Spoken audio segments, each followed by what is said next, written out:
તો કેટલાક જિલ્લાઓમાં ભારેથી ભારે વરસાદને લઈને આગાહી પણ વ્યક્ત કરવામાં આવી છે। પંચમહાલ સહિત વડોદરા, છોટાઉદેપુર અને તાપીમાં પણ ભારે વરસાદની આગાહી છે। દાદરાનગર હવેલીમાં ઓરેન્જ એલર્ટ સાથે ભારે વરસાદની સંભાવનાઓ વ્યક્ત કરવામાં આવી છે। મહત્વનું છે કે એક તરફ અરવલ્લી સહિત સાબરકાંઠા અને બીજી તરફ અમદાવાદમાં પણ ભારે વરસાદને લઈને આગાહી વ્યક્ત કરાઈ છે। વરસાદને લઈને ફરી એકવાર હવામાન વિભાગે આગાહી વ્યક્ત કરી છે। આગામી 7 દિવસ ભારે વરસાદને લઈને આગાહી વ્યક્ત કરવામાં આવી છે। હાલ રાજ્યમાં 3 સિસ્ટમ સક્રિય છે, જે થકી આગામી 7 દિવસ ભારેથી અતિ ભારે વરસાદની તો બીજી તરફ મધ્યમ વરસાદની પણ આગાહી વ્યક્ત કરવામાં આવી છે। કેટલાક જિલ્લાઓ એવા છે જ્યાં ભારેથી અતિ ભારે વરસાદની શક્યતા છે। બીજી તરફ મહીસાગર સહિત ખેડા અને આણંદ સહિત દાહોદમાં પણ ભારે વરસાદની આગાહી।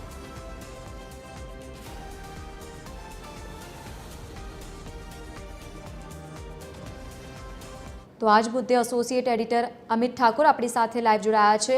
અમે જે રીતે હવામાન વિભાગે આગાહી વ્યક્ત કરી છે, એક સાથે 3 વરસાદી સિસ્ટમ સક્રિય છે અને 7 દિવસ ભારેથી અતિ ભારે વરસાદની પણ આગાહી છે। જુઓ, હવામાન વિભાગની જે પ્રમાણેની આગાહી છે અને તે પ્રમાણેનું વાતાવરણ પણ ગુજરાતમાં છેલ્લા 2 દિવસથી બન્યું છે। એક અઠવાડિયાની જે આગાહી છે, જેમાં ભારેથી અતિ ભારે વરસાદ રાજ્યના મોટા ભાગના વિસ્તારોમાં થઈ શકે છે। જો કે હવામાન વિભાગ દ્વારા ઓરેન્જ અને રેડ એલર્ટમાં એ જિલ્લાઓને વિભાજિત કરવામાં આવ્યા છે વરસાદની ઇન્ટેન્સિટી પ્રમાણે। એટલે વડોદરા સહિત મધ્ય ગુજરાતમાં પણ છેલ્લા 2 દિવસથી ભારે વરસાદ થઈ રહ્યો છે। વડોદરાનું વાતાવરણ અત્યારે પણ રેની છે, એટલે કે વરસાદી વાતાવરણ છે। અત્યારે પણ વરસાદ પડી રહ્યો છે। જો કે વડોદરા સહિત મધ્ય ગુજરાતમાં એટલા મોટા પ્રમાણમાં વરસાદ એકી સાથે નથી પડી રહ્યો જેવો અમદાવાદ, ગાંધીનગર અને ઉત્તર ગુજરાતમાં પડી રહ્યો છે।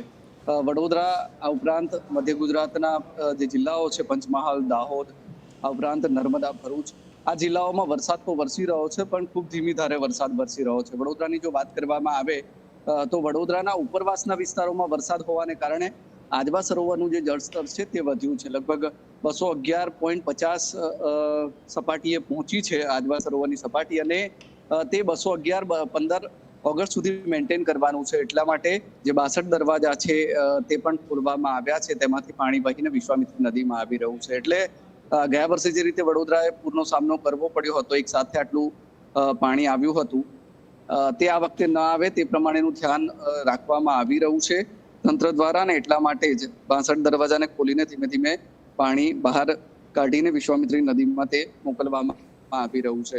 એટલે મધ્ય ગુજરાતમાં વરસાદ વરસી રહ્યો છે, પરંતુ એટલો અતિ ભારે વરસાદ નથી। પરંતુ વરસાદી જે વાતાવરણ છે અને હવામાન વિભાગની જે આગાહી છે એ પ્રમાણે જ વરસાદ થઈ રહ્યો છે, અને ખેડૂતો માટે આ રાહતનો વરસાદ છે। એટલા માટે કે ધીમી ધારે વરસી રહેલો વરસાદ ખેડૂતોના પાકને પોષણ આપે છે।